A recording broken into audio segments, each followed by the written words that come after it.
today's top boxing news. She's always been on my radar. She's been very dismissive from the get-go, from literally when I was 2-0 and we were in the same fight week. And I got myself into mandatory position after my 9th fight, winning the interim world title in WBC. Mm-hmm. And she was made aware that they were ordering me as her mandatory, and she vacated the belt with the WBC. She raised the issue of wanting to fight 12 3-minute rounds. WBC wouldn't sanction that.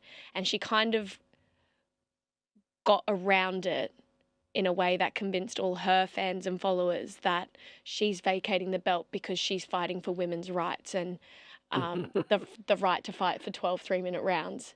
And the people who support me and could see what really happened were saying, no, she's ducking Sky Nicholson. So there's been like a bit of a back and forth between her fans and my fans about what really happened and why it happened. But basically she had one fight where she fought 12 threes for all the belts except the WBC belt. Mm-hmm. The fight went the distance, again, after saying we're going to get more knockouts when we have longer ring time. Didn't happen. Against an average opponent in Danila Ramos, I'll be honest, and I'll be blunt. She just recently got beat by Sarah Mahfoud. We know what I did to Sarah Mahfoud. And since then, has come back, boxed 10-2s, up at lightweight or super lightweight, and is now boxing Katie Taylor over 10-2s. Sky's not telling the story the way it is, the way it actually is. Contrary to what she went on Sky and said, that wasn't the first mention that Amanda Serrano made of fighting in 12 threes instead of 10-2s. She actually first made that proposition before she fought Katie Taylor. That was well before Sky Nicholson became her mandatory challenger. When Sky first started calling out Amanda, she had a handful of fights. What was she, 5-0? 6-0? So imagine what people would have said then if Amanda gave Sky what she wanted it when she first started wanting it. Fighting a fighter with just a handful of fights, fresh out of the amateurs, year as a pro, maybe a year and a half. She wouldn't have got no credit for that. You talk about Amanda Serrano's last fight and how it was for 10-2s instead of 12 threes. Well, that's because the Katie Taylor fight is for 10-2s, not 12 threes. If Amanda had it her way, it would have been for 12 threes, but Katie's the undisputed champion, she's got the belts, and if you want it to be for undisputed, then it's gotta be for 10-2s, because the World Boxing Council won't sanction a women's boxing match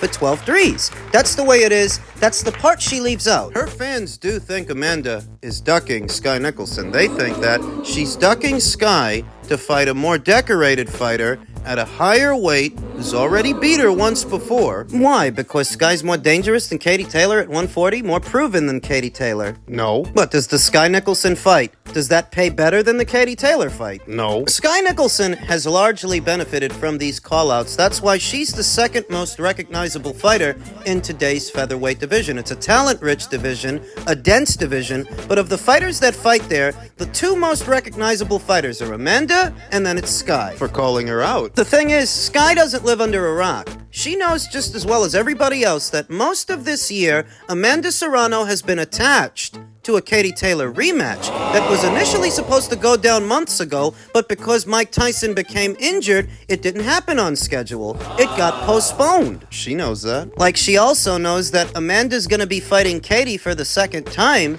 next month. So what do you expect? You expect her to call off a bigger fight for more belts, more money to fight you. She's winding everybody up is what she's doing. She's coming off that big win over Raven Chapman, then unbeaten, and I have to admit that Sky proved me wrong. I thought Raven was gonna beat her, and she outclassed Raven. I ain't Mike Crow. I understand, but understand this. Raven Chapman ain't no Amanda Serrano. What is the expectation here? That Amanda Serrano, who's one of the most decorated fighters in the sport, one of the biggest names, is supposed to drop everything for Sky. What's the solution? What is Sky looking for? If you want another belt to fight for in the featherweight division, Nina Menke just won the IBF title. Why didn't you go on Sky and call her out? Maybe she did. I didn't watch the full interview, but near as I can tell, if what Sky is looking for is another title to add to her collection, Nina is right there. Go get her. Something to do, right? You want to go undisputed, that's your aim, that's your goal. There's a belt holder. Go take their belt. But if what you're trying to convince me of, that Amanda Serrano is afraid of you... That's a tough sell. You figure that if Amanda Serrano wins her next fight with Katie Taylor at 140 pounds, that might lead to a trilogy, and a trilogy at this stage would make the most sense for the both of them, given where they are in their careers. Very different place to a Sky Nicholson. That's the context that Sky doesn't add to the conversation. Fans don't seem to want to acknowledge it either, that Amanda has bigger fish to fry, whether you like it or not, so you better find something to do and someone else to fight. But like I said, the upside of these call-outs is that even if they haven't resulted in a fight, they have resulted in a profile boost. Serrano versus Nicholson more and more is becoming a hot-button topic, a conversation, and that's because Sky keeps bringing us back to it. For better or worse. Men's light heavyweight news, Liam Cameron is not convinced by Ben Whittaker's sprained ankle and neck injury. We talked about this in my previous video, Ben's melee at the airport with a fan. Now for Liam Cameron's side of things. Ben Whittaker suffered an ankle sprain and might have aggravated an old neck injury while falling out of the ring on Saturday night, it has been reported.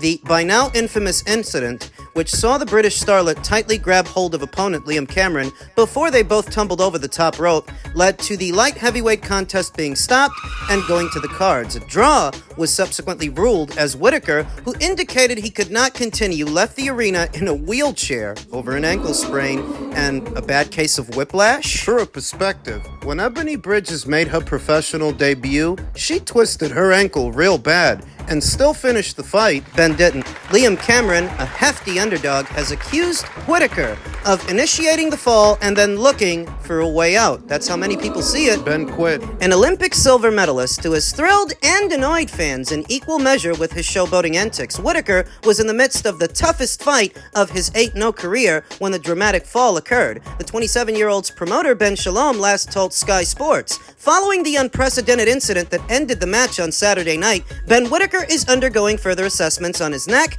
as a previous injury was aggravated by the fall. He also experienced an ankle sprain and will begin a rehab process as soon as he is cleared by doctors and is determined to be back in the ring as soon as possible. Though people aren't buying it. Very much in the ascendancy when the contest concluded, the 23-6-1 Cameron is not convinced. He 100% quit. He told TalkSport Today, "I was putting pressure on him, but I thought, I'm not going to give him everything yet. I'm going to break his heart and show him this is pro boxing." He basically dragged me onto those ropes. You can see him flip his head back. He was so exhausted. I hit him with a body shot before that happened, and I could feel it really take everything out of him. Ben started off the fight all right. I think I gave him the first 2 rounds, but as the fight progressed, you started to sense a shift in momentum, that Ben was working a lot harder than he usually has to, and there's no room for shaking and shimmying and showboating. There's no grab ass in a night, Benny boy. And so the cover story is, his neck is messed up, his ankle's messed up, but the way the guy fell, I just don't know. To make matters worse, a story that was published earlier today by No Smoke Boxing that details Ben Whittaker quitting in a sparring session against middleweight Liam Williams, as Dominic Ingle reveals all. So this has happened before. In an interview with Johnny Nelson posted to YouTube by Boxing King Media, boxing trainer Dominic Ingle claimed to not rate Ben Whittaker very highly. When asked why, Ingle tells of a time middleweight boxer Liam Williams was sparring multiple sparring partners for 4 rounds each, with Whittaker, a light heavyweight, being one of them. Ingle states, Whittaker came in doing all this flashy stuff, and that Liam pressured him, and after 3 rounds, Bennett had enough and jumped out. He didn't do the 4 rounds. He continues, that says a lot about a fighter, even if you're getting a pasting in a sparring session. The name of the game is to finish what you're doing. For many, Whittaker's career may already be somewhat tarnished, with many ascribing him the moniker Whittaker as a result of Saturday's antics. Despite this, his promoter Ben Shalom has come to his defense, suggesting Whittaker has genuinely suffered an ankle sprain. It's not helping. You think about Dominic Ingle's story, and you think about Liam Williams as a fighter. That's what Liam Williams is. A pressure guy, rough around the edges, missing a few bells and whistles, but that's what he is. A pressure guy. Now, what does this sparring session have in common with the Liam Cameron fight? Pressure. See, these finesse fighters, these fly and flashy fighters, They don't handle pressure too good. We saw that when Josh Kelly fought David Evanesian. Josh Kelly was a fly and flashy fighter until that fight, until he was under pressure and he began to unravel. To a lot of people, it looked like Ben Whittaker was starting to unravel under the pressure of Liam Cameron. So on the heels of Saturday's fight, Uncle Frank Warren, has gone ahead and signed that fighter, likely with a Ben Whittaker rematch in mind. He likely wants to do it. It's the appeal of signing Liam. Liam is a domestic guy. He's already lost 3 fights. Domestic level. Useful. He's a useful fighter. Serviceable, depending on the circumstances. Certainly these. Ben needs to redeem himself. He didn't lose. But he may as well have. There's one fundamental flaw in this strategy. One problem. All week, all you got from him all week was, where am I sitting? Am I on the camera side of the TV? In the contracts, sending contracts through, I must be in the middle of the photographs. I don't want Eddie Hearn in a photograph with my fighter. Any interviews with my fighter, I have to be there. I want to guarantee that Eddie, as I mentioned, so what? So we got to stop people taking panoramic photographs. And what is this? This is about the effing boxers, not about who's going on TV and who's. It's just pathetic. The whole thing was pathetic. And in the end, I got a bollock ache. And that's why I turned around and told him the facts of life. And I said, don't do that again, what you did. And he didn't do it with the Fraser Clark fight, or I think it was another one he was involved with. He didn't do it again. And had he done it, I'd have thrown him off the stage. And I don't mean thrown him off the stage. I mean throw him off the stage, because he was just so disrespectful to everybody. And everybody had enough of him. Just hard work. You think about all the promoters involved in shows like Cali, Bob Arum's team, everybody works well. They were a nightmare, an absolute nightmare to work with. I only heard about this yesterday, some of the things that I was told, because my lot don't tell me what's going on. And when I'm hearing it, I said, well, why don't you tell me? And, I was fuming over some of it. And it's pathetic. It's about the boxers. But you know what? It's called karma. And we all see what happened. 2 of these fighters, one got beat, convincingly got beat, and the other has got to go and prove what he's all about now when he recovers from his injuries, and do the rematch. Do you think Ben Shalom wants to do a rematch? Ben Whittaker is one pain in the ass. Ben Shalom is quite another. So you sign Liam Cameron on the premise you want to do a rematch with Ben, but that could be an obstacle now. Signing to Queensberry, maybe Ben Shalom might have entertained it. Maybe he would have did it if Liam Cameron wasn't attached to another outfit. Now that he is, that complicates things. You saw, he didn't want to do Fabio Wardley versus Fraser Clark until Matchroom was out of the picture. Pulled Richard Riakporhe out of the purse bid for the Jai Opataya fight, tucked Carolyn away when she had an opportunity to box Beatrice Ferreira for the IBF. That's the energy he keeps for Eddie. I'm pretty sure he keeps that same energy for Frank. Unless he is in full hegemonical control of the situation at the helm of the promotion, I don't think he allows Whittaker versus Cameron to happen now. Not unless you send Liam over and let Boxer take control. It's the only way it happens. Situation like that, you might as well have not signed Liam at all. No matter how you slice it, these are very bad optics for Dancing Ben. Ben Shalom? Ben Whittaker. Finally, in men's heavyweight news, Frank Warren has welcomed the idea of making Fabio Wardley versus Jared Anderson next.